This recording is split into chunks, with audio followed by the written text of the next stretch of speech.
एक बड़ी पुरानी कहावत है, दिन भर खेली आले माले और कातन बैठी दिया उजाले। मतलब दिन भर इधर उधर खेल कर टाइम पास करना और रात में दिए के रोशनी में सूत कातने बैठना। यूएन ने कहा कि पाकिस्तान में पैसे मत लगाओ, बहुत बड़ा खतरा आने वाला है। आखिर पाकिस्तान में कौन सा खतरा आने वाला है? जहां एक तरफ ये सब कुछ हो रहा है तो वहीं दूसरी तरफ यूक्रेन को कौन सा हथियार भेज दिया चीन ने, जिसके बाद बवाल मच गया है। चीन को भेजा कि रूस को भेजा? चाइना क्यों आगे आकर कह रहा है कि हमने किसी को भी नहीं भेजा है? जियोपॉलिटिक्स में बहुत बड़े बड़े बदलाव हो रहे हैं। आइए जानते हैं इन खबरों को विस्तार से। रूस यूक्रेन की लड़ाई में ना टर्निंग पॉइंट पे टर्निंग पॉइंट आ रही है। पहले तो जिनपिंग शांति का मसीहा बनके पहुंचे रूस। उन्हें देखकर ही समझ में आ गया था मामला कुछ गड़बड़ है, या तो दाल में कुछ काला है या पूरी दाल काली है। क्योंकि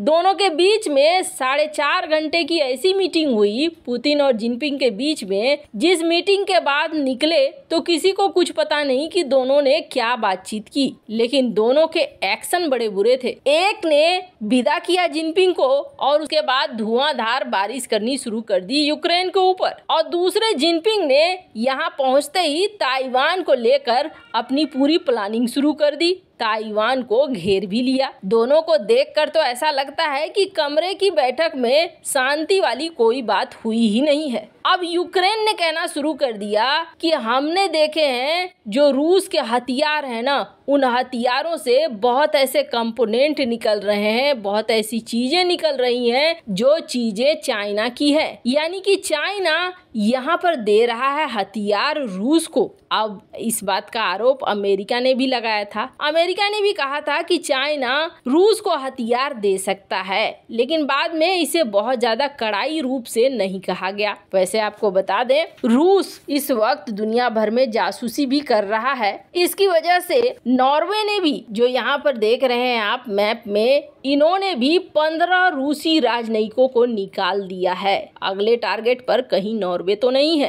कहने का अर्थ ये है कि दुनिया के ज्यादातर देश रूस के खिलाफ दिख रहे हैं और यूक्रेन अब ये दावा कर रहा है कि रूस को चाइना दे रहा हथियार। अब ये जैसे बातें होने लगी है वैसे ही चाइना आ गया एक्शन में, और चाइना ने ये कहना शुरू कर दिया कि देखो हम हैं न्यूट्रल, हम न तो इस तरफ हैं और हम न तो उस तरफ हैं। चाइना के विदेश मंत्री को सामने आना पड़ा, किन गेंग। इन्होंने कहा एक जॉइंट प्रेस कॉन्फ्रेंस करके कि हम न तो रूस को हथियार बेच रहे हैं और न ही हम यूक्रेन को हथियार बेच रहे हैं। हमारा रूस ऐसा सहयोगी नहीं है जिसे हम इस वक्त हथियार दें, वो भी इस कॉन्फ्लिक्ट के लिए। इन्होंने साफ कहा कि आगे भी हम दोनों के साथ रिश्ते रखते हैं, हम दोनों में से किसी को भी हथियार नहीं देंगे। इन्होंने कहा हमने तो 12 पॉइंट का एक प्रस्ताव दिया था कि कैसे आप रोक सकते हैं युद्ध को, लेकिन मेरे इस प्रस्ताव पर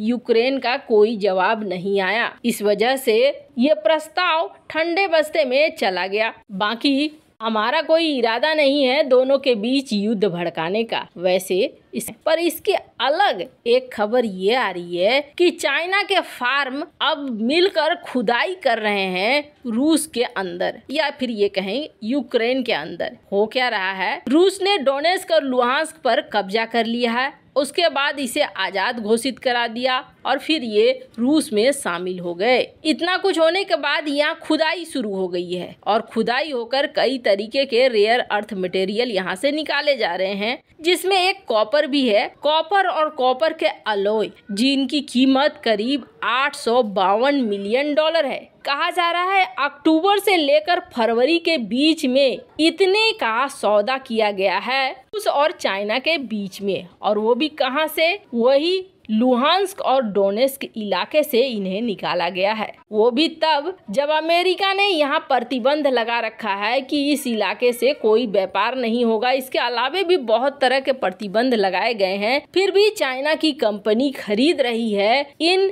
धातुओं को। चाइना सिर्फ और सिर्फ अपना प्रॉफिट देखता है। ऐसे में सच्चाई क्या है, क्या ये दे रहा है हथियार को या नहीं दे रहा है, ये तो साबित करना मुश्किल है जब तक ये खुद से स्वीकार नहीं करते हैं। पर हाँ, ऐसा जरूर है कि ऐसा करने से चाइना पीछे हटेगा नहीं। जहां एक तरफ ये सब कुछ हो रहा है, वहीं दूसरी तरफ यूएन ने अब पड़ोसी पाकिस्तान की टेंशन और ज्यादा बढ़ा दी है। अभी पाकिस्तान के ऊपर ये कहावत एकदम फिट बैठती है, दिया तो मुंह चांद बना, नहीं दिया तो सियार की मांद बना। हुआ क्या है कि अभी जिस तरीके से कर्जा मांगने के लिए पाकिस्तान जगह जगह दौड़ रहा है, इस जगह में कुछ कुछ सफलता भी मिल रही है, कुछ असफलता भी मिल रही है। वैसे तो स्क्रीन पर आप देखेंगे कि यूएई $1 बिलियन देने को तैयार है, ये बात कही जा रही है। पर ऐसा ही कुछ सऊदी अरब के द्वारा 2 महीने पहले भी कहा गया था। अब ये सऊदी अरब या यूएई की मीडिया नहीं कह रही है, पाकिस्तानी मीडिया और दूसरी मीडिया कह रही है। बाद में ये खबर आई कि सऊदी अरब ने मना कर दिया है, वो पैसे नहीं देगा।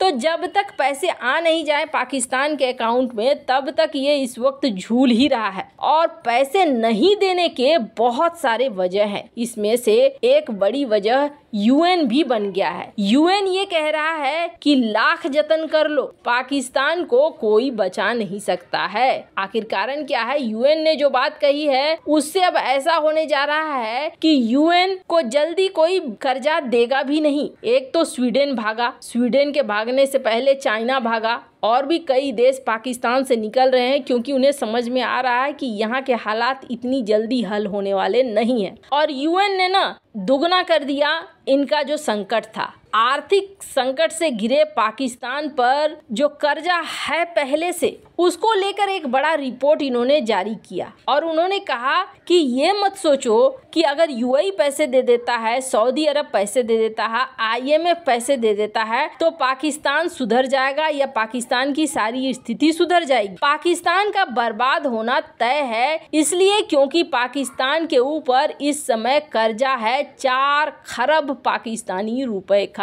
और बड़ी बात यह है कि बाहरी कर्जा और मिल गया तो कौन सी बड़ी बात हो जाएगी, निर्यात नहीं होगा, आर्थिक संकट और गहराएगा। 2023 की जनवरी में 7.7% का कर्जे में बढ़ोतरी हुआ है। 5 साल में दुगना हो गया है कर्जा। इसे पैसे कहीं से मिल भी जाते हैं तो भी इसे ब्याज चुकाना, कर्ज की रकम चुकाना महंगा ही पड़ेगा। और ऐसे में जो पैसे जा रहे हैं उसकी तरफ भी इशारा हो गया है कि ये पैसे भी डूब जाएंगे, पाकिस्तान इसे वापस लौटा नहीं पाएगा। ऐसे में जो भी देश अब इसे पैसे देंगे, इसका मतलब है कि उनका पैसा पाकिस्तान के अंदर डूब गया। अब इस बात से सीधे सीधे यही संदेश जाता है कि पाकिस्तान के ऊपर पैसे लगाना बेकार है। अब कमर इसकी टूट चुकी है और उठकर खड़ा नहीं हो सकता है। यानी पाकिस्तान का भविष्य एकदम से अंधकारमय है, ये तय कर दिया यूएन ने। वैसे आपको क्या लगता है, यूएन ने जो चेतावनी दी,